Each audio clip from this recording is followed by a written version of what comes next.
I sold my car in Carvana last night. Well, that's cool. No, you don't understand. It went perfectly. Real offer, down to the penny. They're picking it up tomorrow. Nothing went wrong. So, what's the problem? That is the problem. Nothing in my life goes as smoothly. I'm waiting for the catch. Maybe there's no catch. That's exactly what a catch would want me to think. Wow, you need to relax. I need to knock on wood. Do we have wood? Is this table wood? I think it's laminate. Okay, yeah, that's good. That's close enough. Car selling without a catch. Sell your car today on Carvana. Pickup fees may apply. When you need to build up your team to handle the growing chaos at work, use Indeed Sponsored Jobs. It gives your job post the boost it needs to be seen and helps reach people with the right skills, certifications, and more. Spend less time searching and more time actually interviewing candidates who check all your boxes. Listeners of this show will get a $75 sponsored job credit at Indeed.com/podcast. That's Indeed.com/podcast. Terms and conditions apply. Need a hiring hero? This is a job for Indeed Sponsored Jobs. Study and play come together on a Windows 11 PC. And for a limited time, college students get the best of both worlds. Get the Unreal College Deal. Everything you need to study and play with select Windows 11 PCs. Eligible students get a year of Microsoft 365 Premium and a year of Xbox Game Pass Ultimate with a custom color Xbox wireless controller. Learn more at windows.com/student offer. While supplies last. Ends June 30th. Terms at aka.ms/collegepc. This is what everyone's talking about. Everything's on the table. This is what champions come to take. This is what everyone came to see. And the slam! No do-overs. No second chances. No more Mr. Nice Guy. This is winner take all. The NBA Finals continue on ABC and the ESPN app.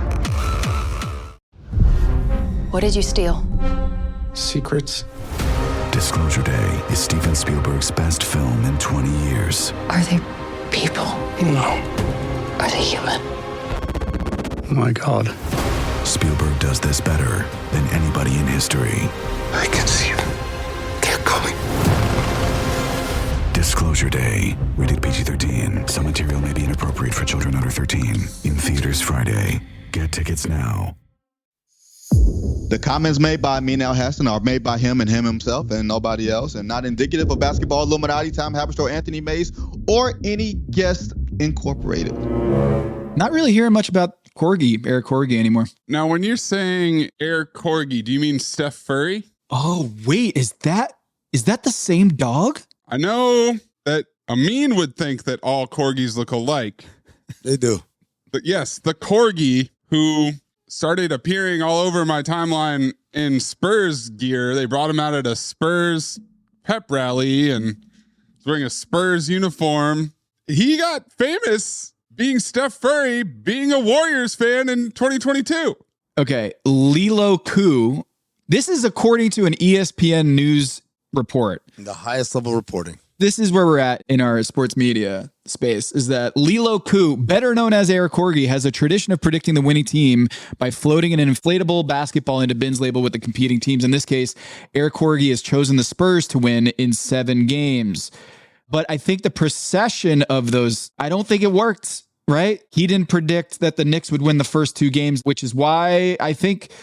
What, are we all just going to forget Air Corgi now? We're just going to magically wipe our brains of Air Corgi that it didn't predict the first 3 games? What did the Corgi say? Did it say Spurs in 4? What was the prediction? Spurs in 7. So I guess technically it's still in play. All right, so we're still on. The sequence is what matters here. It's because it got the sequence exactly right in the Western Conference Finals that it reignited the passion for the Corgi.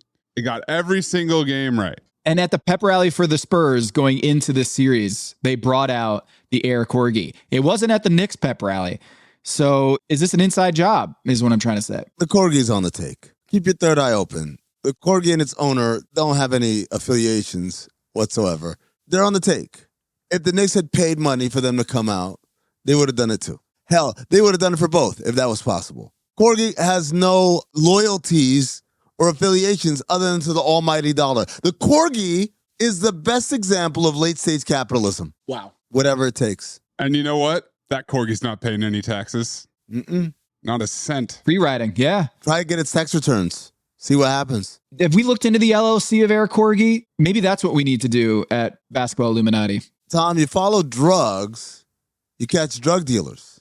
You follow the money, there's no telling where you may end up. In Wemby's backpack on a mural, like the Corgi. Now, is he drawing the mural? You guys see this? Him in Gramercy Park, sketching a statue. What if he was walking Air Corgi in Gramercy Park, and then I'm going to draw you like he's Leonardo DiCaprio in Titanic? I'm going to say, as a New Yorker, I'm not a Knicks fan. I don't care for the Knicks anymore. Don't care for any team, really. But I was a little annoyed by how recreational the Spurs were in New York. Whether it's Wemby in the park, drawing, Mitch Johnson and his family going for a stroll. It's not supposed to be like that, man. Stay your ass in the hotel room. What are you talking about? They don't want it enough? They're not grinding out game film in all their hours? Is that what you're saying? No. You misunderstand. I'm taking to task the city of New York. They don't want it enough. Yeah, they're too receptive. You let these guys just take walks and sketches and stuff, and you didn't do nothing? You didn't harass in any way? They should have felt unsafe to be doing those activities. That's the New York I grew up in. I don't know. Maybe New York got soft after I left. All right, so the Corgi's a fraud. Corgi's on the take. The Corgi will jump on any bandwagon, anybody that offers him a treat. For a check, yep. Mm-hmm. He'll knock the ball in the basket. Is Wemby a fraud? Playing chess, sketching statues, doing math. Wemby is a fraud, but not in the way you think. He's a fraud in that he does all of these seemingly surface level intellectual type activities when deep down inside he's a caveman just like the rest of us.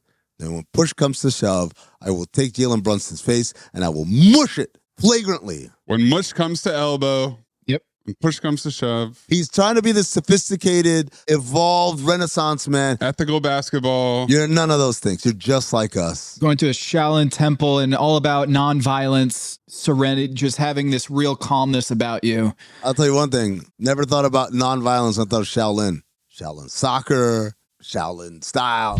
Here comes my Shaolin style. Everything Shaolin is like a fucking kung fu thing. And now all of a sudden it's supposed to be nonviolent because Wemby took it? No, he's a caveman just like the rest of us. I bet you he loves blood sport. James Johnson? Does he have it edited as well? Does he fast forward through the talking parts? Like another attendee of Game 3? You know that, Tom? Did you know that? What? Trump's favorite movie, Bloodsport. Watches it all the time, but he doesn't watch the full version that you and I and Maze and other plebes watch. No, he's got a special edition where they edit out all the exposition and talking and go straight through the action. Just give me the fights. He's on the synergy of movies where it's just like, give me all the fights rather than, I just want to see all the pick and rolls. Yeah, exactly. I want all the fights and forget all the frills around that. He's got a video coordinator. Chopped it up for him. He's got an Amin. Just give me all the kicks. But you know what? That's what Wemby is. He's going to disguise it. Subterfuge of, I'm going to scratch a statue.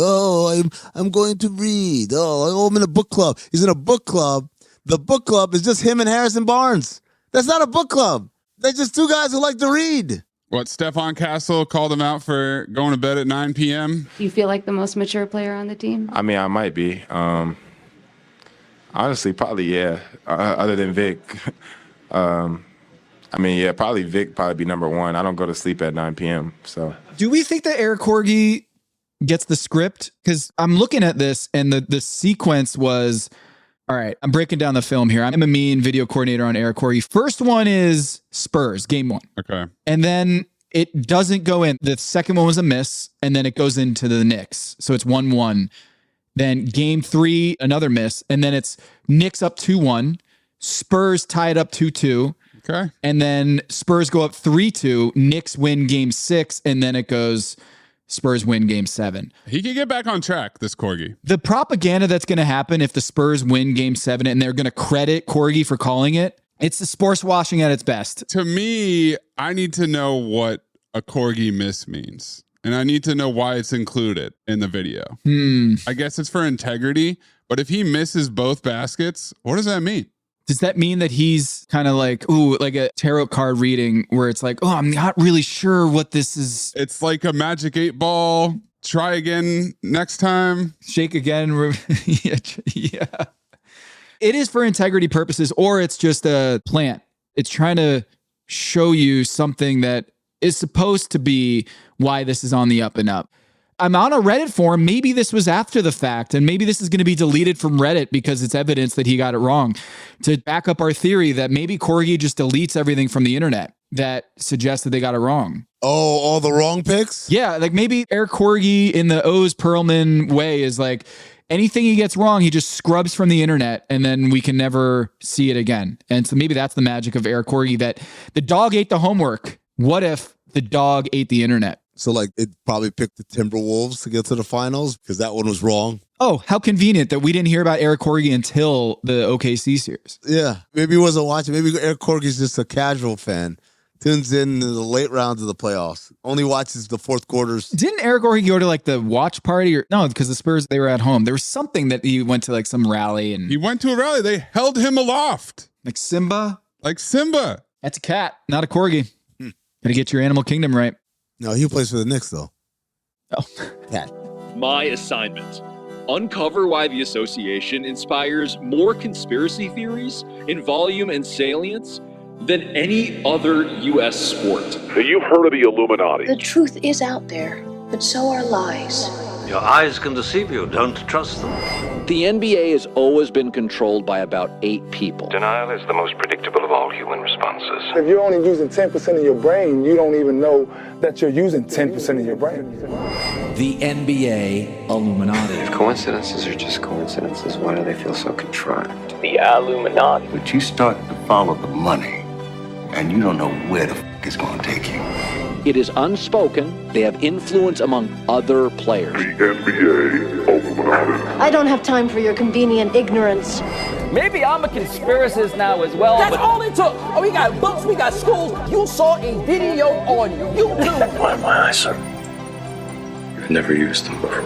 We are the basketball Illuminati.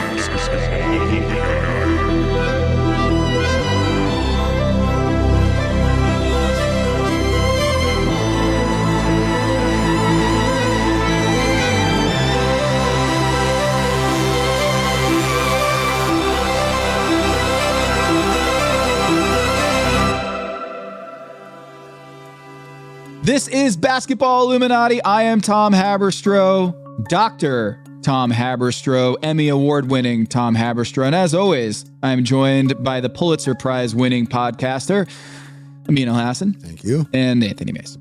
And me.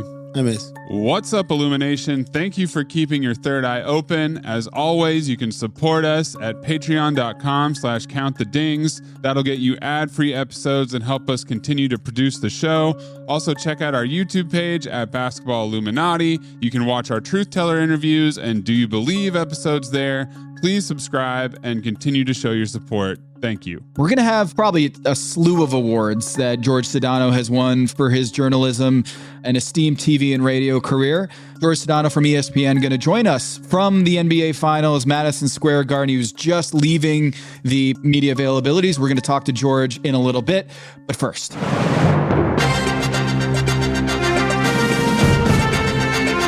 you are listening to The Agenda with Amin Elhassan and Tom Haberstroh.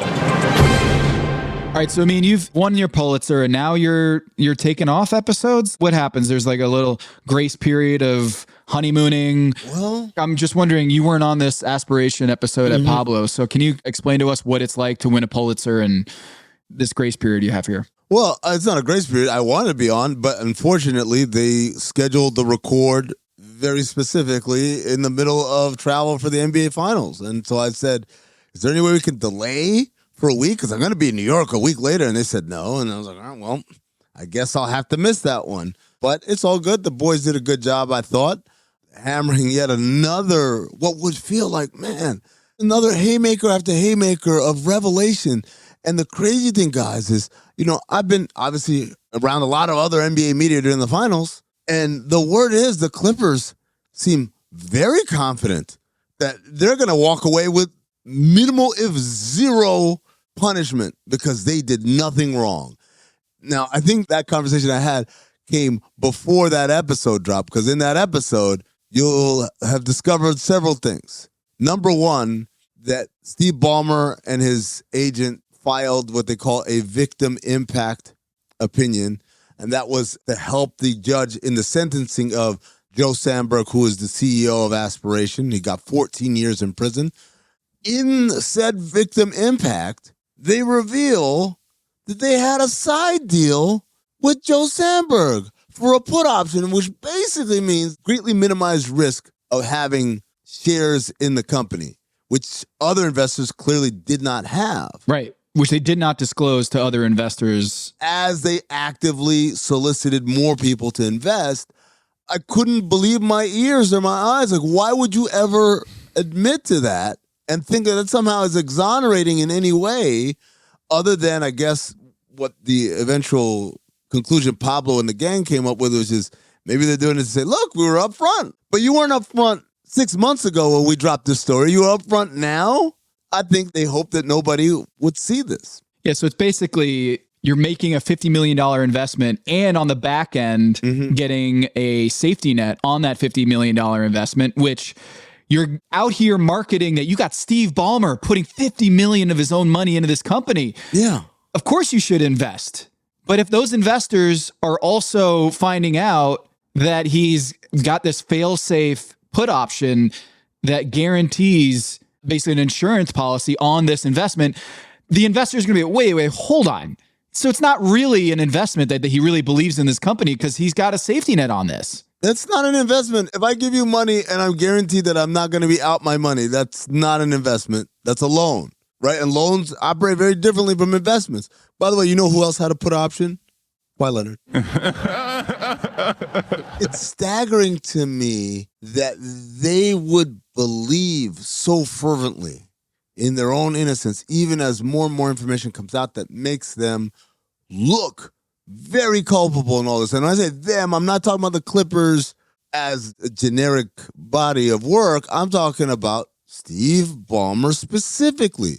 We also know that Steve Ballmer has now been interviewed, that Kawhi Leonard has been interviewed, that Uncle Dennis Robertson has been interviewed. And I have to assume questions about Steve Ballmer have started because last time, remember, we updated this back in March at Sloan. Not a single question had been asked about Steve Ballmer to anybody involved. It got me thinking, guys, why would Ballmer and the Clippers feel so confident? Why would Wachtell Lipton be okay with what felt like at one point in this investigation, operating with kid gloves? And I think the answer is this is an investigation like no other. I had a friend ask me, are you guys worried about getting scooped? I said, no. And the reason why is because Pablo and his incredible team, our sources are people within the former Aspiration company. And at least tangentially, we've got, as we saw on the show, a former Justice Department attorney. So we've got sources who are not your typical NBA sources. Meaning, if this were, let's say, the Suns saga that happened, that was investigated by Wachtell Lipton, and Suns employees got asked questions by Wachtell Lipton, those same employees are not hard to access for NBA media. You might know them, you might know someone who knows them, but it's like maybe 2 degrees of separation away, and they're pretty familiar with your work. If I work for the Suns, which I did, I know who Baxter Holmes is. I know who Sam Amick is. I know who all these people are. I've read them. I've heard them. Seen them on TV, whatever. So even if I don't know them personally, it's like, yeah, I know who that guy is. Oh, he wants to talk to me. You know what? Cool. These Aspiration people don't know you. They don't know anything about the NBA world. They're talking about financial fraud that was used to cover up salary cap circumvention. So when they talk, there's only one media person that they know, that they're familiar with. And it's the guy who's been working them since February 2025. Not some Johnny-come-latelys. And that's not a knock at my fellow journalists from other outlets. It's just a reality. Like, this is a closed circuit. You can't jump in on this one. And similarly, anyone who talks to us, they're not worried that saying the wrong stuff might impact their ability to get a job in this industry because they don't work in this industry. So if I worked for the Suns, and I did work for the Suns, and I was approached by Wachtell Lipton, and they asked me questions, maybe my answers aren't going to be the full 100% light a cherry bomb, because maybe those answers kind of get me on a list. It's a non-hireable over here. These people do not operate in our world. They're not from our world. They don't have any fear of retaliation or anything of that nature. They can speak freely because it's like, yo, I work in finance or I work in green tech or whatever I do. I don't work in basketball, so I have no fealty to basketball and no feeling of holding back, which again goes back to why would Wachtell Lipton ask some kid glove-ass questions? Well, Adam Silver was asked about this at the finals press conference. Right after we said that they were going to push it all the way past the finals, all the way past the draft, right into the dead zone of the summer, it did come up. The questions are, is the investigation done? When might you release whatever decision you're going to make? But in this process, there's been a Pulitzer awarded for the reporting on it. And then also yesterday, the CEO was sentenced to like 14 years in prison. Do either of those things, from a perception standpoint, affect the decision that you ultimately have to make? So number one, Joe, as you know, the investigation is being conducted by a law firm independent of the NBA. I mean, yes, ultimately we're paying their bills, but they are doing the work independent of the league office. And my instruction to them is, we can't be investigating forever, but at some point we have to wrap it up. But at the same time, the most important thing is that we get it right. All right. So there, Adam Silver, when he says we are paying their bills, it's a concession I don't know that David Stern would have made when he was answering this question. Yeah. But also the we is interesting because as part of the reporting in this story is that who is on the hook paying the bills for Wachtell Lipton ultimately when you're being investigated? It's Clippers. It's the team that's being investigated. So it's a lot different. That answer is Steve Ballmer is paying for this independent investigation into his team. Reads a little bit differently when he responds that way. And I think that relates to the second part of your question in terms of perception. I certainly hear and read things all the time about the perception of what really happened or didn't happen here. And my only reaction is I think I wouldn't be doing my job if ultimately I issued a determination based on perception. Like my job is to follow the facts. What essentially happens here is that a factual report together with findings will be made by this independent firm. That's the part that's different.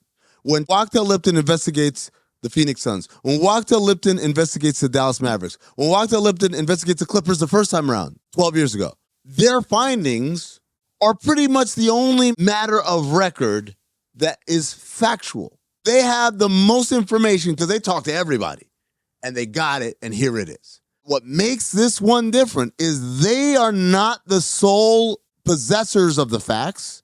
There's another entity that not only has the facts before you do, but we have more of the facts, and we're putting out these facts. And that's something that they've never had to deal with, the competing nature of a separate report made by someone who is truly independent, who is truly not influenced at all by the people being investigated, not financially, not coerced, nothing, not the promise of future business.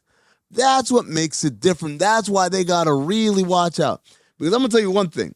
In that victim impact report, they repeatedly referred to Pablo as a former talking head and a podcaster, very derogatory ways to describe him as some sort of kind of like National Enquirer, ambulance chasing guy. You can do that if we were the National Enquirer.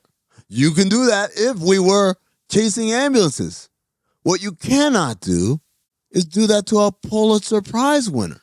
The level and the quality of our reporting, vetted with a lawyer in the room, might I add, at every stage, every single one. I'm not talking about the lawyer that was the guest. I'm talking about there is a Meadowlark media paid lawyer there to make sure we don't say stuff that is not factual or misleading or whatever.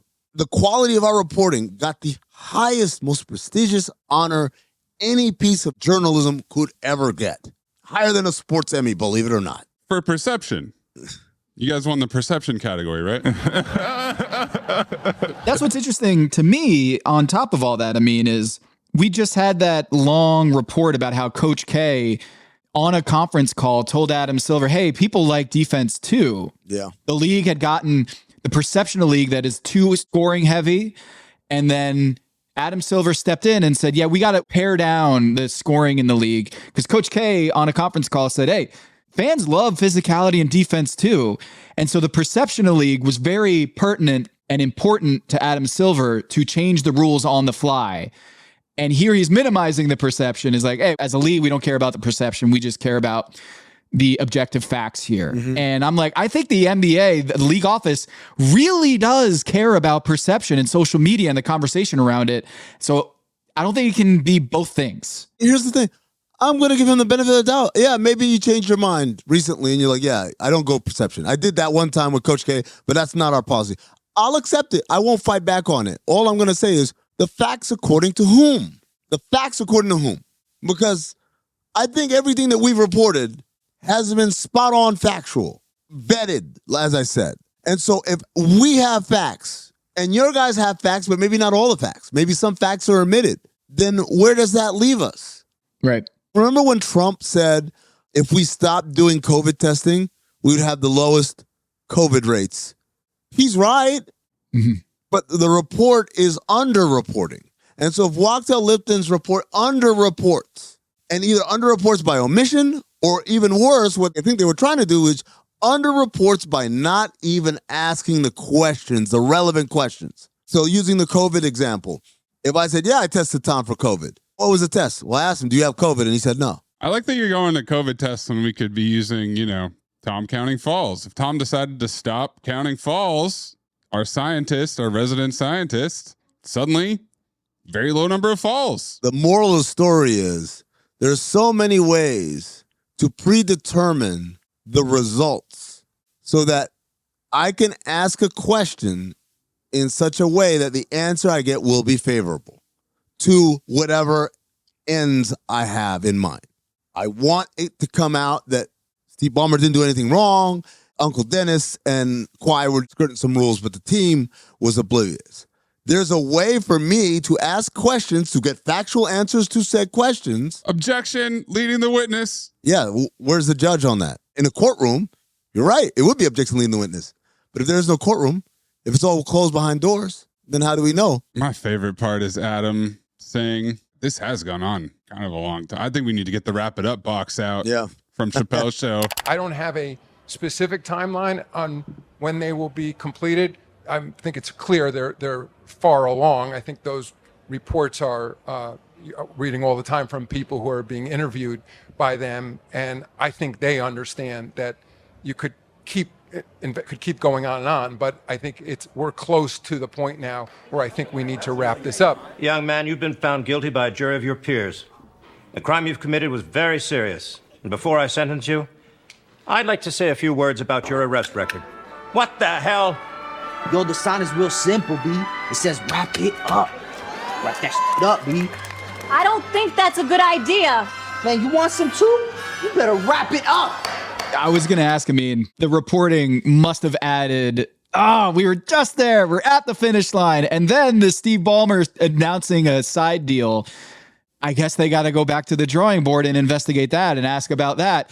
It literally is the best lawyer that money can buy. Is so fascinating to me that Steve Ballmer's lawyer in this victim letter, I was thinking about Sideshow Bob stepping on rakes and just can't help himself, that he was volunteering this information thinking that this would exonerate him or make him more sympathetic, more innocent, when in fact, it shows that not only was this a risk-free investment, which was not disclosed to all the other investors, and why was that not disclosed, but also it showed and added support to the idea that these two people were a lot more close than they'd like to admit. Yeah. That Sandberg and Steve Ballmer had a side deal that they negotiated amongst each other, which suggests the defense from Steve Ballmer is like, I got hoodwinked. I hardly met this guy. Wait, no, you negotiated a side deal on top of the investment that you did not disclose to other investors. So how close was this relationship? And the fact that they added that voluntarily in that victim letter feels like, man, if the NBA said they were going to wrap this up soon, I think they just added a lot more paperwork on top of that. Well, you know what I'm thinking about? I'm thinking about this whole time I've been approaching this as a salary cap circumvention case. Yeah, the biggest ever. Thinking about it like that. In my domain over here, Article 13, collective bargaining agreement, where are they in violation, right? Mm-hmm. Joe Smith. And this last episode was the first time I'm thinking, God, if I'm the Justice Department, at some point, I was like, hold on now, man. At what point does he start to put himself in a position where cap circumvention is the least of your worries? Yeah. Especially a Justice Department that is led by a head of state who's vindictive, who is petty, and who's not afraid to use arms of the government, tools of the government, to his personal gain and personal advantage to exact revenge. Steve Ballmer is not only one of the richest men in the world, but also a guy who's a pretty out in the open Democrat, openly supporting Democratic causes and giving money and all sorts of things. And so this thing continues to make noise. At what point does Justice Department get the, hey man, sick 'em? I think this segment's been going on a bit long. I think we need to wrap it up. To wrap it up, you know. Yeah, I was gonna say, I wonder what Air Corgi, where he would put. You are obsessed with this Corgi. Well, if it's a fraud or not, let's see. Hey, Air Corgi, when is the? It's a clip of Air Corgi missing the judgment basket 15 times in a row. Another miss. Oh God, this video's still going. When is the judgment going to be passed? When is the punishment going to be doled out? Never. The Dave Chappelle wrap it up. Yep. I'm sure Adam's going to come out before game 4 and say, you know, I think this series has been going on too long. Time to wrap it up. I don't think our bills are getting paid enough. I think we need to wrap it up. Well, we're just beginning with Jorge Sedano. So let's bring in George, talk about this series. Boots on the ground, Jorge Sedano at Madison Square Garden. Coming up, Truth Teller. Hello, listener. It's Producer Maze here to talk to you about Chime. You know what shouldn't cost money? Managing your money. Chime is changing the way people bank. It's not one of those traditional old banks that charge you overdraft fees and monthly fees. This is fee-free banking built for you. They have thousands of fee-free ATMs, so you can get your money for free. And it gets better because Chime members can benefit from up to $1,150 in annual rewards. Now check out some of these benefits. You get 5% cash back on Chime card in a category of your choice, like gas or groceries, whatever you're using the most. You get savings that grow faster with a 3.75% APY. That's 9 times higher than the national average. You can even get $500 of your pay with MyPay. They also have Spot Me, which lets you overdraft up to $200 fee-free, all of which make it so much easier to manage your money. Chime is not just smarter banking, it's the most rewarding way to bank. Join the millions who are already banking fee-free today. Head to chime.com/basketball. That's chime.com/basketball. It only takes a few minutes to sign up. Chime is a fintech, not a bank. Banking services from MyPay and Chime Card provided by Chime's bank partners. Optional products and services may have fees or charges. Stated annual percentage yield and cashback for Chime Prime only. No minimum balance required. Checking account ranking based on a J.D. Power survey published October 20, 2025. For more information on APY rates, MyPay, SpotMe, and travel perks, go to chime.com/disclosures.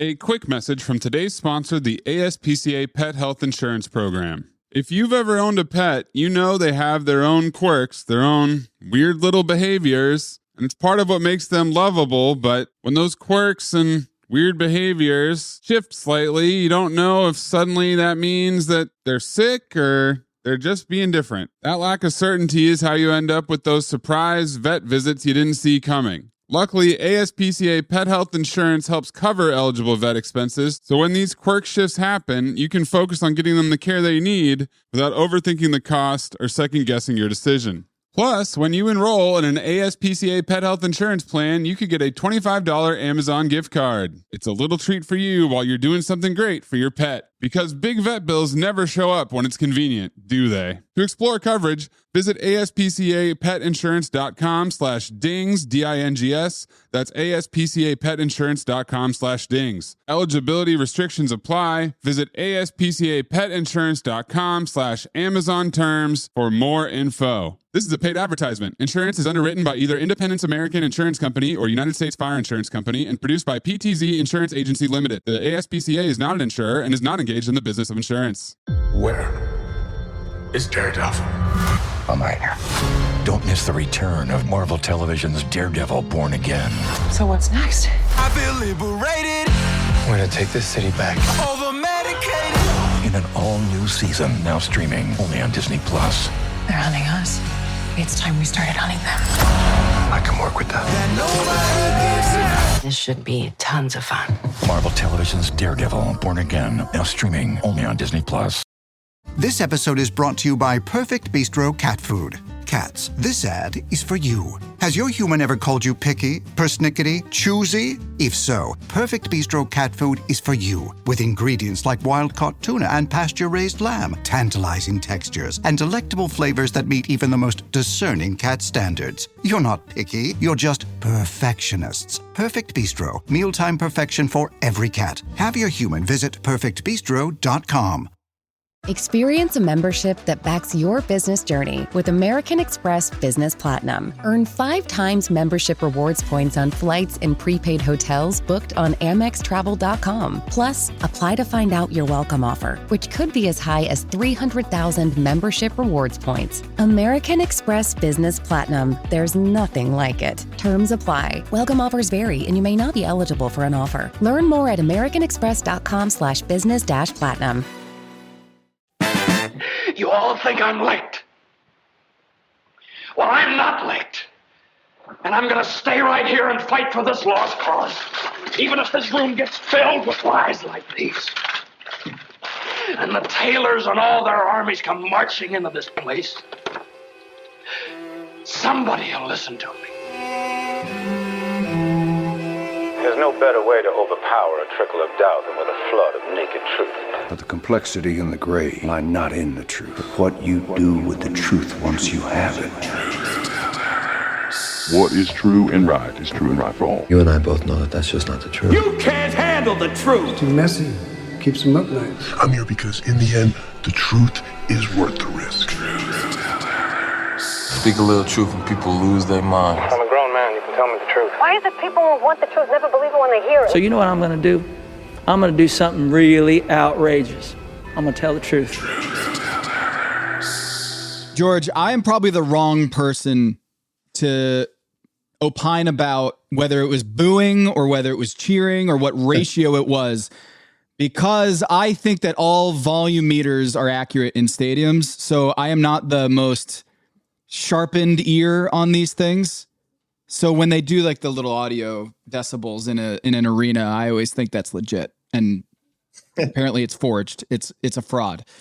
So I don't know if if George Sedano, because you're an audiophile, you're a guy who's in radio and your career's in radio, you probably have a better ear than I do.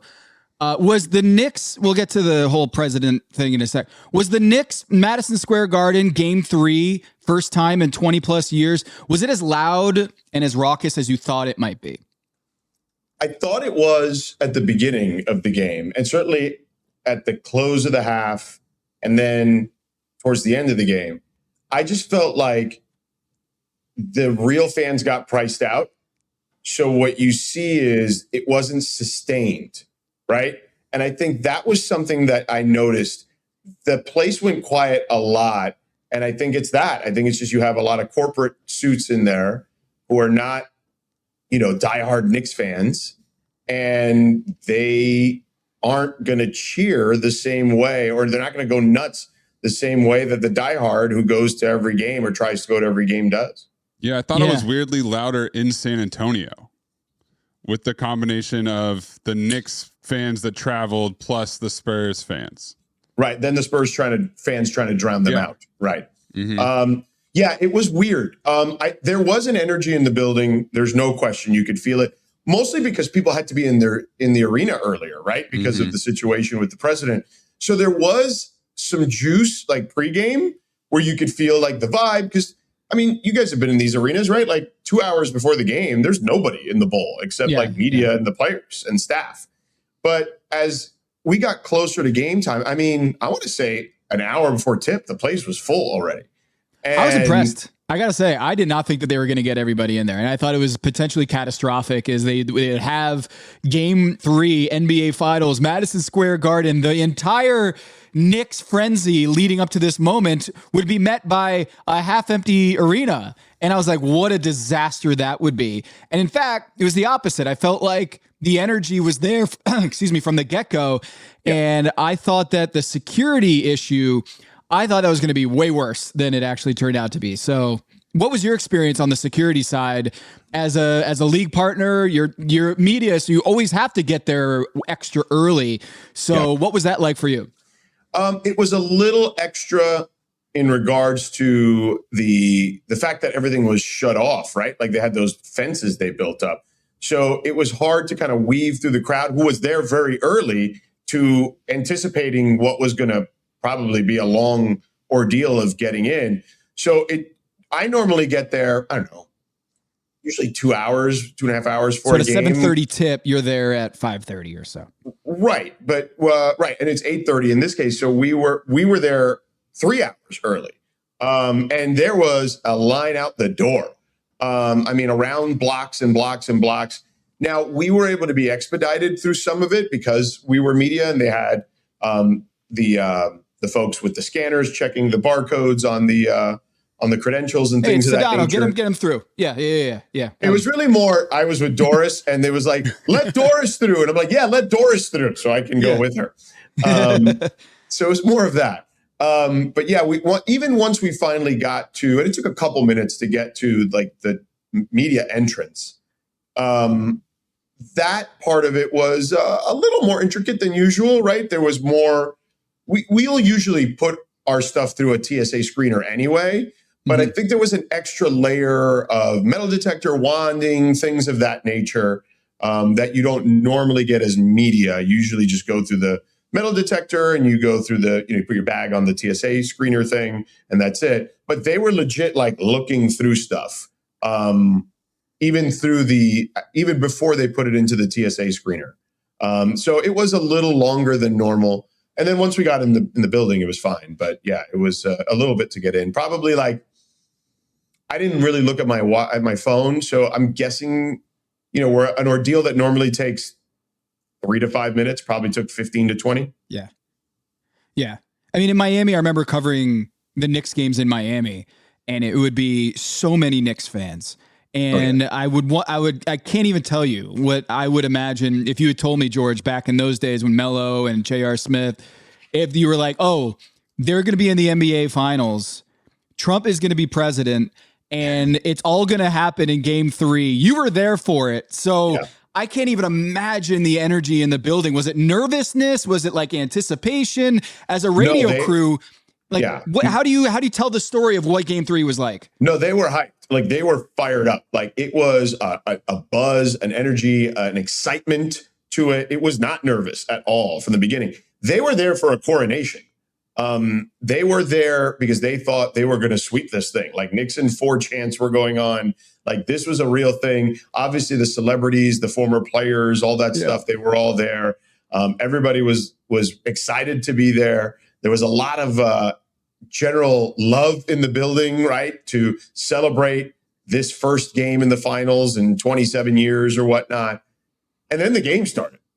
And while the energy was there initially, Wemby and Castle took the energy out of the building pretty quickly with their start. And then from there, it was kind of like riding a wave through different times of the game. Yeah.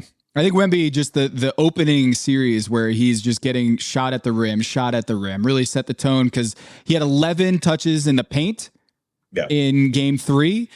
He had 6 in game 1, 8 in game 2. And that is not a direction that the Knicks like, is that Wemby is figuring out how to get those lobs, those touches in the paint. And I don't think the guy is 7'18", right? He's so tall. And it seems like they figured out, let's figure out ways to get him in the pick and roll actions and getting him in the paint going downhill in ways that I don't know what the solve is if you're the Knicks. So I asked somebody a former player that today, and he thinks it's bringing him up in the action, right? Because then he either has to be part of the action away from the basket, or they could drop, but then you can attack him on the drop. So they think that could be the adjustment for Mike Brown and company. I'd be curious to see how they handle that. That would mean the guards would have to fight a little harder. Although those guys, I am so impressed with Stephon Castle, and we'll get to Wemby in a second because obviously there's a lot to talk about there too. But Stephon Castle, to me, this guy is such a throwback. And when I talk to people about him the last 2 years now, it really is that. Like they all say, like, man, he's old school. Like he's a dog. He does not. Yeah, he is a dog. I mean, in every sense of the word. I know Wemby said he's the most mature guy on the team. He's close. I would say that he takes business very seriously. He does not even sound like a young guy when you talk to him. Like he sounds like a grown up when you talk to him. And I am just thoroughly impressed with him. Same with Dylan Harper. Fox, I was a little worried about Fox in that game. And then he kind of came up pretty darn big at the end. But, he's clearly dealing with something, with that ankle, that high ankle sprain. And I'm guessing he's taking all sorts of stuff just to get through the games. And that's just reckless speculation on my part. But at this stage, I would imagine anyone would. But yeah, I'm more confident of the Spurs in this series. While I have been maintain a level of confidence that they would be in this series, yesterday really reinforced my belief that this could be a long series. Yeah, I think Stephon Castle, the way that first the catch and shoot three, the bailout, the dagger there at the end where wide open, but still you need that guy to hit that shot and De'Aaron Fox to hit that shot. And that was kind of like the analysis for me in this series. I picked Spurs in 5, which obviously I'm an idiot for picking because it's not possible. At least Air Corgi has it in 7, so whatever. I know, Maze. I keep bringing Corgi up. But George, I was always of the impression that the winning streak of the Knicks, while impressive, some of it, not all, was helped by the fact that they weren't going against elite defensive guards that could put pressure on Jalen Brunson and tire him out. And that's exactly what has happened where, yes, they won for the first 2 games, but it was by the skin of their teeth. And there have been 3 clutch games in a row. So it could be 3-0 Spurs, could be 3-0 Knicks. But Jalen Brunson's doing a lot of work because of Stephon Castle, Dylan Harper, Devin Vassell, and De'Aaron Fox. So I never made an official pick, but if, when I was asked on the show, I said, I think the Spurs will win. And if I had to guess, it'll be in 6. And I had the same exact reasoning you did. I saw firsthand what they did to Shai Gilgeous-Alexander. I was there for every game. Okay. And yeah, I get they're different, right? Like Shai is longer, wiry, et cetera. Brunson is, more compact and a little more crafty, perhaps. But I just felt like that 3-guard lineup really puts Brunson in a tough spot. And there's not a lot of guys that he can pick on. And if you notice, they made a change at the end of this game in the fourth quarter. They took Champagnie off. And they went with the 3-guard lineup, Vassell and Wemby. And that's their best defensive lineup. So particularly against someone like Brunson. And I think that they've learned that now. And it's not a knock on Champagnie. He's still very valuable to what they do, particularly spacing the floor. And he's not necessarily a bad defender, but Brunson has been able to take advantage of him. So I think that they've learned from that. And we saw that implemented yesterday. And you're right. I mean, it could be 3-0 each way. It could be 2-1 a different way. I mean, I look at it as if I'm the Spurs, I would have been devastated after what happened in game 2. I mean, Wemby had basically vomited all over himself at the end of that game. It wasn't just the pass to Castle, right? The terrible shot from the corner that he took. He missed the free throw, right? Like there were just dumb fouls. Like there were just things that he did at the end that made no sense. Meanwhile, they were more confident about it. They took the complete opposite approach of like, yeah, we're good. We blew that one, but it's fine. Like we know how good we are. And you just don't see that from a group of 25-year-olds. Like, you know what I mean? Like on average age. It is just wild to see. The Thunder have this too. And look, I'm a firm believer that the Thunder, had they been whole, would have won the series and probably would have rolled through the NBA Finals too. But them's be the breaks, right? Like that's not the reality of our situation. But the Thunder and Spurs, to me, was the championship. And I get it. The East only has to play one of the teams out of the West, so that certainly helps them. Look at this West Coast elite now. Listen to this. He's changed. He's a changed guy. Analytically, the season's Hollywood over, Tom. George. Right. Yeah. Me and Kenny Atkinson are in agreement. Right. Score projection or whatever it was that he said. Analytic scoreboard. Yeah. So I believe that because I believe the Spurs are the more talented team. Now, I gave the Knicks a real shot. And look, the Knicks have real stuff they've been through together as a collective unit, right? They've been through some heartache. And that's generally the path that I think gets rewarded eventually in NBA history, right? So if you would have told me, hey, the Knicks win in 6 or 7, like, yeah, I would have bought that. Like, I'm not like, slamming the table saying, no, it's only going to be the Spurs, right? I think the Spurs are the more talented team. I think the more talented team will win more times than not, especially when the best player on the floor is on that talented team. And he's figuring out the series as it goes along, as you pointed out earlier. Because to me, Tom and Anthony, it's not just about the scoring at the rim, which I think is incredibly important. The 6 assists to me were big. And him finding guys in that scenario. And then defensively, their game plan, they were getting killed in the corners in those first 2 games. And it was basically Wemby, protect the paint and protect the corners. And yeah, maybe OG Anunoby will fly by you and catch you and be able to finish. But we'd rather him finish at the rim than hit another 3 from the corner. So to me, their game plan was excellent. Again, if they bring him up and they get him involved in the pick and roll action and they're able to change their fortunes that way, so be it. I just think that it's going to be easier said than done. And I think the Spurs can win this series right now. I know that seems crazy. I felt that way at 2-0. I feel that way at 2-1 still. I could see us going back 2-2 personally to San Antonio.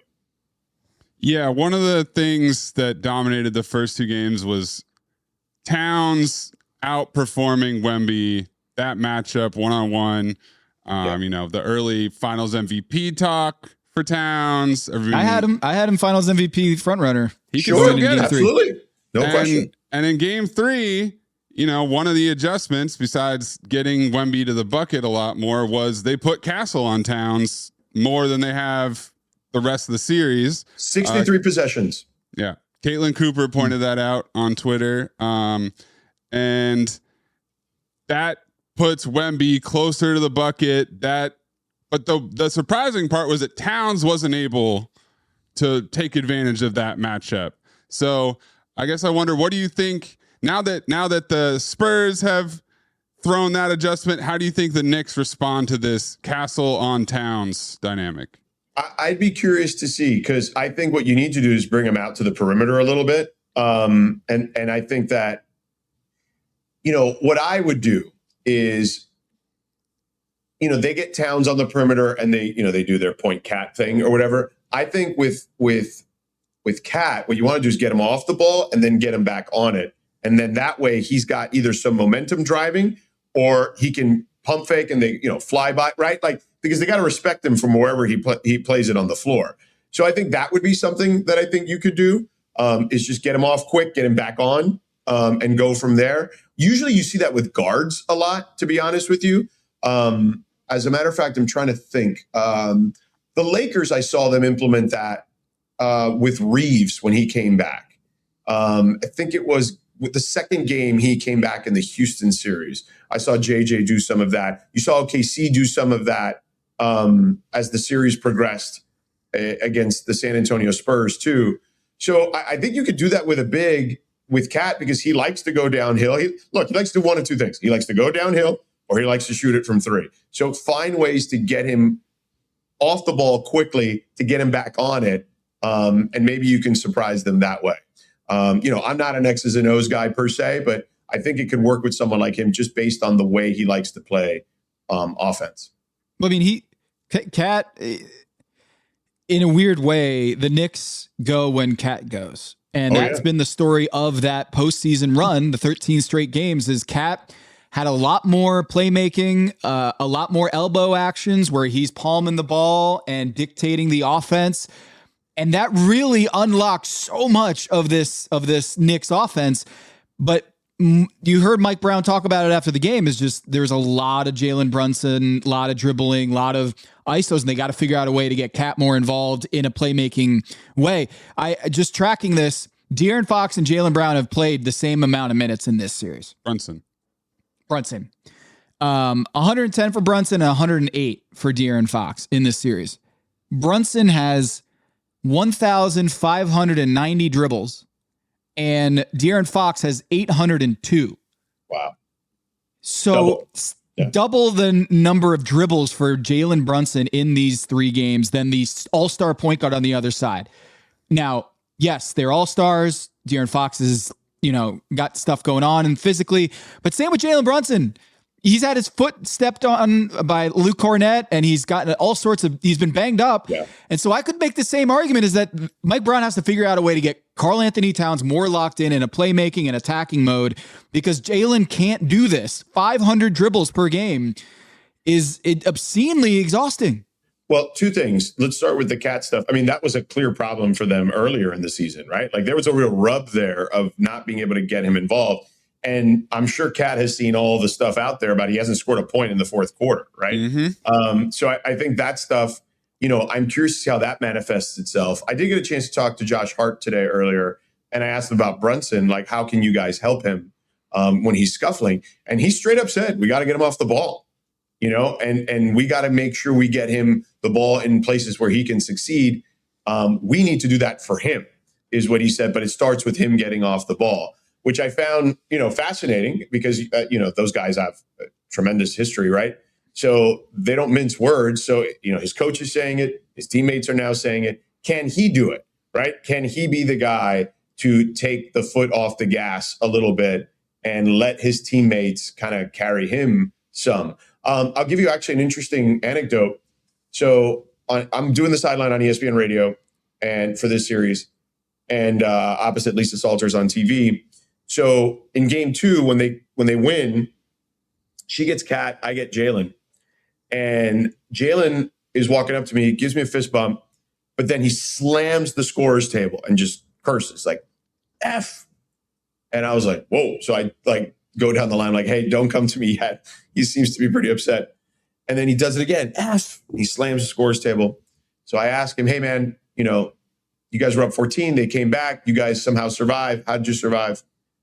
And he went off about himself. I can't believe I missed that free throw. I got to be better. Everybody on this team is better than number 11 right now. Blah. Like he is, it's in there. Like it is manifesting itself. His frustration is starting to really seep out. And I saw it literally in front of my face. And now we're seeing more of it yesterday. And this was the thing that you and I just talked about to start the program, right? Like this is going to be him in this series unless he does what Josh Hart told me earlier today, is get off the ball. Shea had to do it, and it allowed them to have more success, particularly in game 7. And then Shea had his moments where he took over, right? But I think that he has to pick his spots better. And I think that's hard when he's been the engine for so long, right? Yes, Cat has had his moments, but at the end of games, they're still relying on Jalen. And that hasn't changed in this series. And yesterday, the result was different. And I think the result was different because he's seeing a different lineup now. And I think he's going to see that lineup moving forward at the end of games.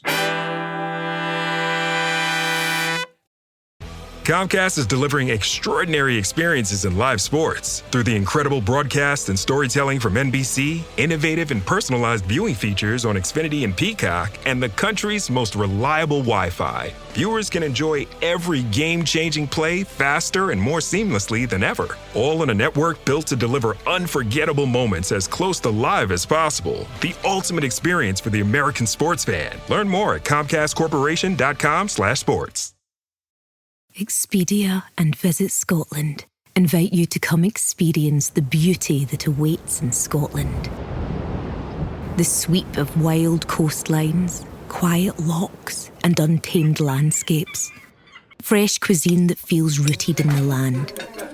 Come experience the kind of stillness that stays with you long after you leave. Plan your Scottish escape today at expedia.com/Visit Scotland. Do you hear that? Sounds like breakfast is ready. Because Quaker's coming in hot with morning nutrition. 100% whole grain oats and a good source of fiber to fuel the rhythm of your morning and kickstart your day. And that sounds absolutely delicious. Fuel to start whatever's next. Quaker, official sponsor of FIFA World Cup 26. AI is moving fast across the enterprise. But without visibility, it's just chaos. different tools, different models, different teams using AI in completely different ways. ServiceNow turns that chaos into control. With the AI Control Tower, you see all your AI across the business in one place. What it's doing, what it's done, and what it's about to do. So you stay in control. To put AI to work for people, visit servicenow.com. Ryan Reynolds here from Mint Mobile with a message for everyone paying big wireless way too much. Please, for the love of everything good in this world, stop. With Mint, you can get premium wireless for just $15 a month. Of course, if you enjoy overpaying, no judgments, but that's weird. Okay, one judgment. Anyway, give it a try at mintmobile.com/switch. Upfront payment of $45 for 3-month plan, equivalent to $15 per month required. Intro rate first 3 months only, then full price plan options available. Taxes and fees extra. See full terms at mintmobile.com. Officiating. What'd you make of Mike Brown's comments after the game? I thought it was a bit of, and I like Mike a lot, but I thought it was a bit of a cop-out. He said he's never seen that kind of disparity. He was actually on a coaching staff where he saw that kind of disparity when he was with the Warriors. He was misremembering, George. Misremembering. Yeah, I mean, so like that part of it, like I get it. It's, histrionics of him like saying that stuff or whatever. But it's happened, I think it's 5-6 times, whatever it's been, in recent memory. Look, I don't think it was I think I understand what he's trying to do. Like every coach does it. Hell, I'll never forget being a young reporter and Pat Riley was doing that. You know what I'm saying? Like in the 2006 finals. And I've seen Phil Jackson do it or Larry Brown or whoever, right? You name your coach from back in the day till now. They all do it. I thought it was strange, though, that his players, and I liked that his players did this, whether it was Cat or Brunson or whoever else was up there. And they dismissed that notion immediately. I actually thought that was smart for them to do that because it was not the reason they lost. If you look at the total fouls, it was, I think they were separated by 2. And, he made this comment about like, there needs to be more equality in the fouls. And I'm like, that's not the official's job to have equality. Their job is to call what they see. It's one of my biggest pet peeves is the free throws should not be equal every game. That should not be the goal every game. Yeah. No, that's not the right way to look at it. But if you're Mike Brown going into game 4, if you can get even a couple more extra free throws because of the campaigning you're going to do off the floor, I understand it. I will say this. I hate the landing zone rules so much because I did not believe that Jalen Brunson deserved to get a tech or a flagrant for that. Yeah. And yet Wemby did the same thing in the corner and Josh Hart didn't fall. But this is what I've been tracking that for Shea and for Brunson. Oh, here we go. Fall talk. He's got a foot. I hate that Josh Hart has to fall in order for the referees to call that a flagrant on Wemby. And then on top of that, Wemby's got 2 flagrant points. And so you raise the whole, are the officials in the tank for the Spurs because they are refusing to give him a flagrant foul on not just that, but the Jalen Brunson face mush. Okay, there you go. I was going to be like, this is the flagrant you're calling for? I think he should have had 2. But they can't do that because apparently that's going to get him suspended for having 2 flagrant points. And I just think the officiating on the whole, the free throw disadvantage is not the way to go about it. I would just harp on, we had Victor Wembanyama openly, like aggressively and vindictively face mushing Jalen Brunson, and the 3 referees, none of them saw that. And then on the other side, the landing zone thing. One that was clearly blocked because Castle and Wembanyama were like, their backs were to him, so he couldn't see. But where are the other 2? To your point, yes, I agree with that. Yeah, but the landing zone thing, Here's one thing I'd love to get your thoughts on. My biggest issue with the Spurs going into the playoffs, where I thought they could be had, was their streaky shooting. And we're seeing it in this series where like they shot above expectations in the previous series against OKC. And I don't remember Minnesota necessarily, but I feel like from the games I watched, it felt that way too. And I'm not even going to count Portland because, whatever, that was just a mismatch. But this is the series where I feel like they still have not had a great shooting game yet, in my opinion. And they were 5 of 18 on uncontested ones yesterday. And I'm like, at some point, they're going to progress to the mean, right? Like they're going to start hitting some shots. And I'm that's where I worry if I'm the Knicks, because yes, all the foul stuff, this, that, and the other, but I still don't think they've played a great game yet. Like where I think the Knicks, people say they haven't played a great game. I just don't think the Knicks can play any better than they've played against this Spurs defense. Yeah, to your point, in this series, the Knicks' expected field goal percentage is 54, and the Spurs is 57. Expected effective field goal percentage, so it's weighted for three-pointers. So the Spurs are getting better shots, but they're almost equal in the actual shot efficiency. Right. So the Spurs are shooting 8 points worse, percentage points worse than they should be, and the Knicks are about 5 percentage points worse than they should be. So to your point, the Spurs should be doing better, and like the looks that they're getting, Wemby's getting more shots around the basket, which obviously increases their effective field goal percentage expectation. So I do think that the big Spurs hot shooting game has yet to come. And if Jalen Brunson has a 40% usage rate already in this series, and last series against the Cavs, it was 28. Right. Like they're just daring Jalen Brunson to go ISO hero ball, and the Spurs are, I think they're happy with that. I think they're happy with Jalen Brunson dribbling the air out of the ball. Yeah, they absolutely are. There's no question about that. I think they feel so confident in what they're able to do against him that's why they started deploying Victor the way they did defensively, right? Like, hey, just protect the paint in the corners. The rest of the guys can deal with Brunson. I think that can work. I don't know, man. Like I feel for Knicks fans because this is their moment. And I feel for the league, honestly, because if you're going to get Wemby in the Spurs, this is the year to do it, right? And I think that's where we were all headed, like mentally, after the first two games. But I think you have to have a serious recalibration. I mean, if you put a gun to my head and ask me, hey, do you think the Spurs can win 4 straight? I'd be like, yeah, I think they can. Yeah. Yeah. Game 4 is going to be real dicey for that. We've been saying the city of New York is going to burn when they win. They lost game 7 last year. Remember, they got blown out in game 7 last year against the Pacers, and they named every city in the city after one of the players before that. So I can only imagine what, just kind of how down the city's going to be. George, who's the most impressive interview for you? Like when you're getting after the game or before the game press conferences, who do you want to go get on both sides? I would say Cat or Josh Hart for the Knicks are usually the best guys to talk to. Jalen is very Derek Jeter. He doesn't give you much. Like he sounds like he's giving you something, but he doesn't really give you much. You know what I mean? And that's by design.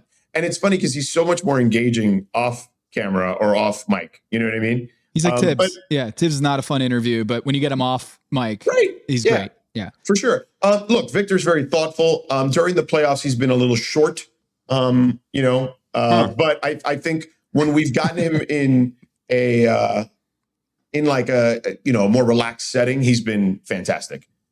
So he's great. Did you and Lisa get a laugh over a post game? People are making memes about Lisa being out of the shot. Hey, listen, I've been there. Okay.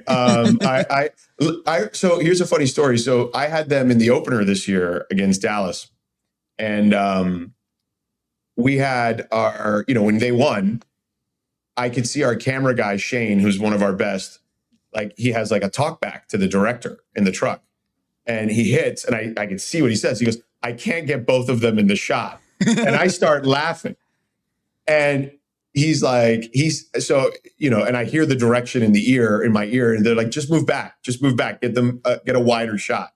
But in the finals, it's tougher because there's so many people on the floor. Like there's people coming from all different sort of directions. This was a little easier. It's game 1 of the regular season. You know what I mean? We could clear the floor a little easier. Nobody's like running onto the floor. There's not league people. There's not people running on to set stages for shows and whatnot. I understand totally Lisa's plight there because I've been there a number of times this year in particular with him. I remember in Miami, Rachel's competitive advantage was that she was shorter and could get in the front and get everybody in the scrum, in ways that if you're taller, you're like, all right, I'll stand back here because I can still reach over there. Rachel actually taught me many years ago a really cool move, and now I haven't been able to do it with Wemby because they are very specific on where they want him to do the interview. But like, what my rule generally of thumb is, 7 foot or above, I'm going to take him to the scorer's table, and I'm going to be like, take a load off, big fella. Yeah. You know what I mean? And then that way I'm still not looking at him eye to eye probably, but I'm at least, it doesn't look like I'm their child. You're in the shot. Yeah. Oh, I'm definitely in the shot. I'm like waist up in the shot in that scenario. So yeah, like Joel Embiid for sure. He doesn't mind taking a load off. Anthony Davis in the past definitely doesn't mind taking a load off. I feel like the cutoff for me is like LeBron. Like LeBron, I'll stand. You know what I'm saying? Like, but that's about it. Wait, Maze, did you have the same thought with the kid who ran onto the floor to get the selfie? Is that it just the angle of cinematography didn't work? He needed to he needed to think that through. You gotta widen out that lens, man. You need the selfie stick for that scenario to get the range that you need. But yeah, and he didn't even get his claws out there because he had a jacket on. His t-shirt had some claws on it, and we never knew what it was. George, who are you most starstruck seeing walk around courtside at MSG? We got NBA or not? Like we got Derek Jeter, we got Spike, we got Dave Chappelle was in the building. We got all the old Knicks legends. I'm not really a star bleeper, so none of those guys really. I also work in LA a lot. You know what I mean? So like, okay. There's no one gets you excited in New York. Yeah, not really. Actually, you know who I went up to and talked to?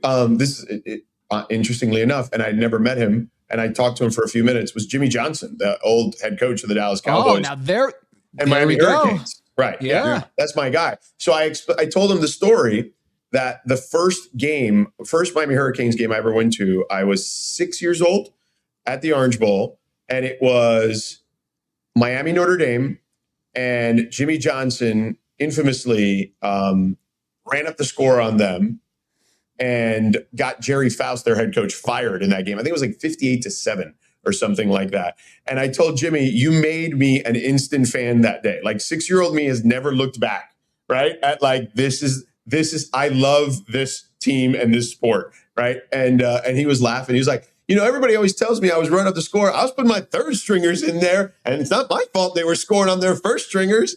And I was like, yes, I just want to tell you how much I love you. And that was it. That was the one guy. I talked to Jimmy for a little bit. And but everyone else, like, whatever. I don't know. I mean, that goes back to young George. That goes back to before all the whining and dining and celebrity elbow rubbing. Speaking of whining and dining celebrity, I'll tell you a fun moment, which was cool. But I don't know if I was starstruck, but it was cool.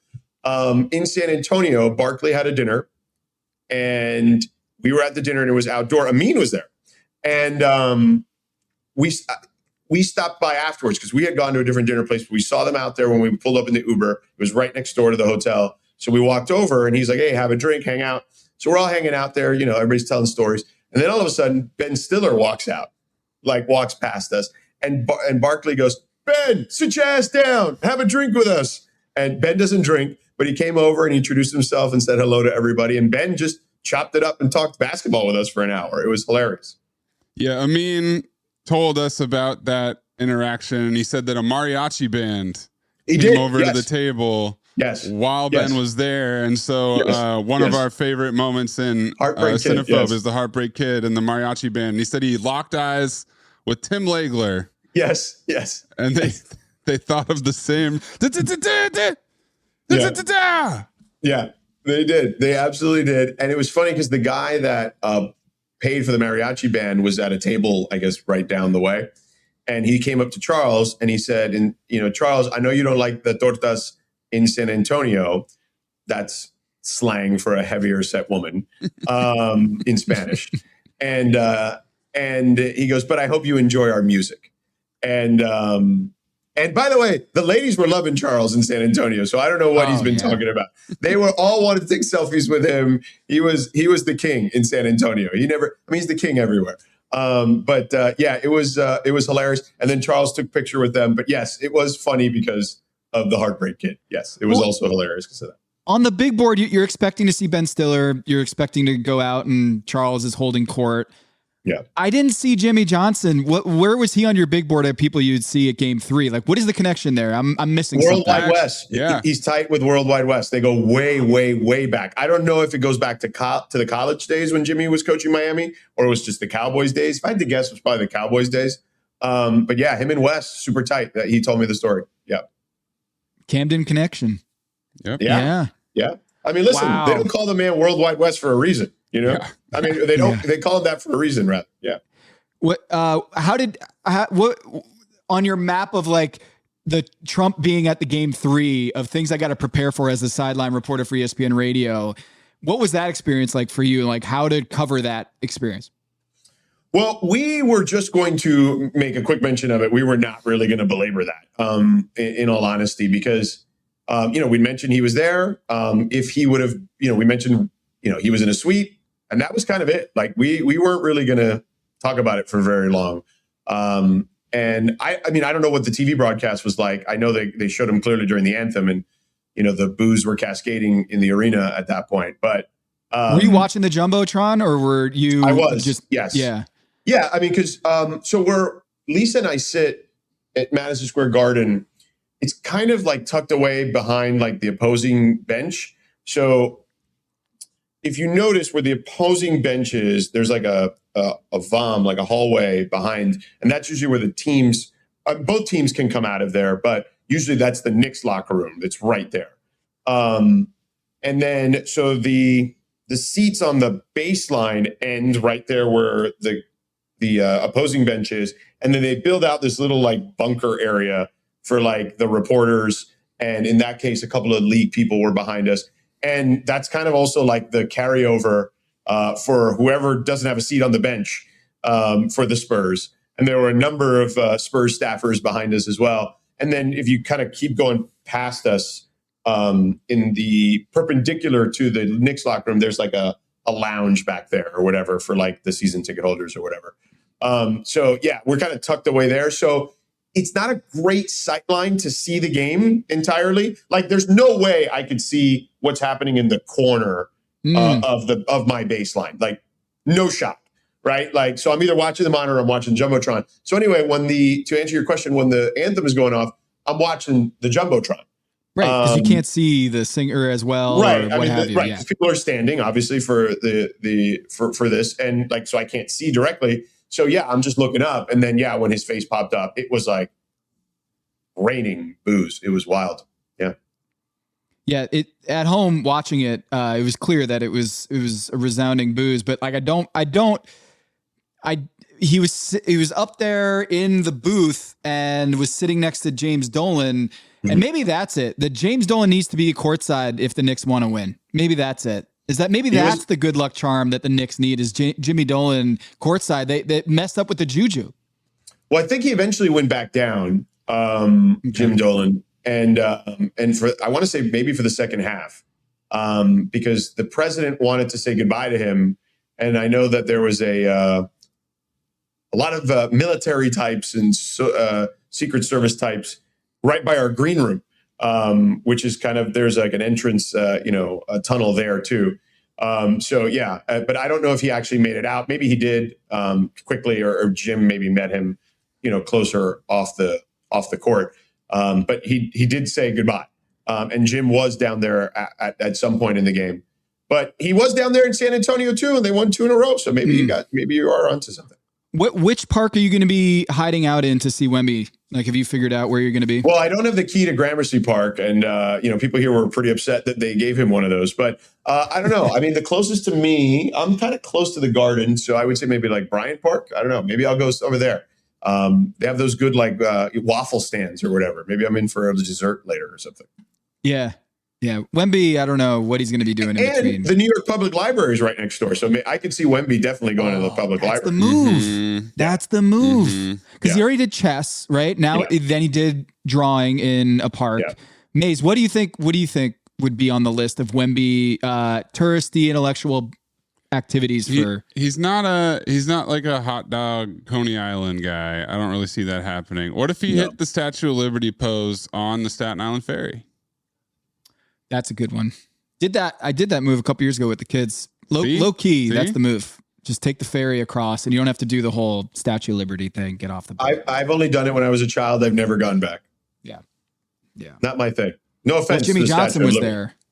Oh, wow. There's Jimmy in World Wide West. There it is. Jimmy in World Wide West and Jay-Z at a Hurricanes game in 2002. Right. He was they're already retired, friends at this point. This is the photographic evidence, and it says in the caption that Jimmy proudly displays this photograph in his office. Yeah, they're tight, dude. Like they were chatting it up for a while, for sure. Have you done a game with my guy Greg Olson, Charlotte's Finest? I have not. No, I mean, he works for Fox, so I've never done a game with him. I think he's excellent. I think he's the best NFL guy they've got on Fox. Like as far as an analyst, he is amazing. And I don't say that just because he's a Hurricane, but he really is so freaking good. I mean, he won an Emmy this year, for God's sake. Yeah, not too many of us have. It's exclusive company. Well, you haven't won a Pulitzer though. I haven't. I'm working on it. We're working on something for me. Let me tell you something. No one has paraded that comment around more than Amin the last month. Holy moly. Yeah, who would have thought that he would outpace Pablo in references to the prize? Yeah, right. Wait a second. It is Pablo Torre finds out, not Amin finds out. I mean, what are we doing here? Like, I get it. You were part of it. I'm not trying to take it away, the glory from you. But although it is a less likely win. So you do have to give him the credit for like overcoming more, like Pablo, the pedigree, the name on the door. Right. Yeah. Amin snuck in there, got one. Really is amazing. It is. It amazing. Really is. I still marvel at it, but listen, shout out to Pablo, man. Those guys doing so, everybody's afraid of Pablo now. I don't blame them. Yeah. I don't think we're going to get that wrapped up anytime. Like I think the latest episode is like, all right, we got to go rally the troops again and just do even more paperwork to get to the bottom of the side deal. Well, but maybe it's 10, already done. Right? Well, how many episodes are we in? That was 11, I think. I think that was 11. Yeah. I am curious to see I would love to get your thoughts. Like, do you think they do the Joe Smith thing there? If let's say he is guilty, just for argument's sake, right? They are guilty. What happens there? They have to have a pound of flesh, something, but just to say that they were able to hold him accountable for his actions, but not give him drop the hammer on him. I just, and even if they do take away a couple picks, they got this pick. I don't think after that they can do really anything that was really going to harm Steve Ballmer. If they wanted to, it would be banning him for a year or forever from actually going to the arena, but I don't see that happening. But to Kawhi specifically, remember Joe Smith had his contract voided. So like, do they do that? That actually might be something that would benefit. Not Kawhi. A punishment. Mm-hmm. Right. Not a punishment. Mm-hmm. Yeah. He's able to get that and become a free agent. Nice juicy fine to the richest owner in the league. That's a drop in the bucket. Picks they don't have for like 5+ years. Void Kawhi's contract, which there's not really much that you can do that will hurt them that bad. Agreed. No, I'm with you wholehearedly. What if it's just like you have to stay with the Clippers for the rest of your career? You can't do. You're tied to this organization. Yes. Yeah. I mean, I don't know. Till the trees are planted. Yes. There you go. Go plant those damn trees. The tree thing, though. I mean, God. I mean, it created a lot of funny memes. I'll give him credit for that. There was a lot of funny tree memes after that. That's right. So when does Giannis drop? After game 5? Wow, was it? You got it during the finals, huh? Yeah, Shams has got to step it up because what was it? Was it last year when the Hurley news dropped about the Lakers? It was game 1 heading into the finals last year. So Shams really has to pick up. I mean, game 5, maybe. Yeah. It's when another Giannis update happens. And we're expecting Miami. Like that's where everybody is at this point. I mean, it feels like inevitable now. I mean, people are all upset. Like, well, if they trade Hero and Ware and Jaquez, what are they gonna do? Like the rest of the supporting cast? I'm like, have we learned nothing from the Miami Heat organization that they're just gonna find guys and they're like Khalil Ware? I don't think anyone or Tyler Hero or Jaime Jaquez were like, wow, what a great gets that the Miami Heat got. No, they're just going to continue to find these guys, and they'll be. I mean, Davion Mitchell was the best player on the team in the playing game. And I know Bam got hurt, but that guy was awesome. Yeah, and here to your point, if you really look at it, regardless of who their star has been, right? When Shaq came, I mean, they lost a lot of talent, right, in that trade, but they got Shaq back and they figured it out. Right. Like, and the same thing with LeBron that first year. I mean, you and I were there, Tom. Like that first team was kind of bare bones. And honestly, they had some bad luck. Remember, Udonis and Mike Miller both were hurt that season for different stretches of time. And had they maybe been healthy, who knows what that would have looked like. They still weren't a great team, but by year 2 and 3, they were, rocking. And that's when they won the titles. So like they have a history of finding guys, and whether that's bargain basement guys or developing guys, like I don't think I'm really worried if that's where he ends up. I just am surprised the market is as soft as it is for him. I think everybody's soured on him a little bit, George. I think it's been too turbulent of a year, and he hasn't had an opportunity to really remind people how good he is, that he can stay healthy, stuff like that. He's out there making every commercial known to man, including, have you seen this terrifying? I've seen everything. Grease? The wig? Yep, where he's doing the slick back. He's trying to do the John Travolta. Yes. But if you go to his sponsor, Kalshi, 50% Miami. That's the favorite. 15%. Well, stays with Milwaukee or retires. He's a board member and investor of Kalshi. And if they have it at 50%, keep your third eye open. Yeah, I am. I'm genuinely curious to see what happens because I do think he's going to come back and play. When he comes back, whatever team he ends up playing for, or he gets traded to, he's going to want to play like every damn game, and he's going to want to, like, to your point, Anthony, prove to people I'm still the best player in the Eastern Conference. And I think that, he probably is when he's healthy, right? Like, is there anyone else you'd take above him? If Paolo Banchero is put on the table and Sean Sweeney gets to reunite with Giannis, that's what Miami has to worry about. How's your third eye moved by that, George? No picks, though, is the problem. They have no picks. And you need picks if you're Milwaukee. You can't. That deal gets a lot more complicated is the problem, because you got to involve multiple teams. And that's the thing. And it might be multiple teams anyway, even with Miami. But when you have to include 3 or 4 teams, that gets dicey. But listen, I'm happy for Sean. Sean is awesome, dude. I'm super excited for him. You want to talk about, to just bring it back to the series here, you want to talk about a guy who has devised a hell of a game plan these playoffs for his team. It is Sean Sweeney, and he is every bit of deserving of being a head coach, just based off what he's been able to do over the last several years, going back to his time in Dallas when they went to the finals with Luka and those guys a couple of years ago. He's phenomenal, man, at devising a defensive game plan. He is now this version of what maybe Tibbs was, right? Many years ago, where Tibbs was the DC, right? For Doc and those guys. Sweeney has become that guy where it's like you're going up against Sean Sweeney defense, you're in deep crap, Well, if he's done this with Giannis, or if he's done this with Wemby, I think he has a pretty good idea how to use the Greek Freak and defensively, as he did in Milwaukee too. Yeah, for sure. We have a little bit of news, just kind of as we're talking about earlier. The Monty McCutcheon stated during an ESPN appearance that a foul should have been called on Victor Wembanyama when he pushed Jalen Brunson, and he added that the league is reviewing the incident to determine if a flagrant foul should be retroactively assessed to Wemby, which would give him a third point, one away from being suspended in this series. The drama. I love the drama. Monty and the drama. That's it. That's Jorge Sedano for ESPN Radio at the NBA Finals, getting ready for Game 3. Very excited to see you try to get Karl Anthony Towns to sit down on the scorer's table after the game. Thomas, I'm going to try my best. I'm going to be like, Cat, take a load off, bro. Take a load off, Caddy. Right, Caddy? Or do we want to go Carly? I think you nailed it the first time. Townsy?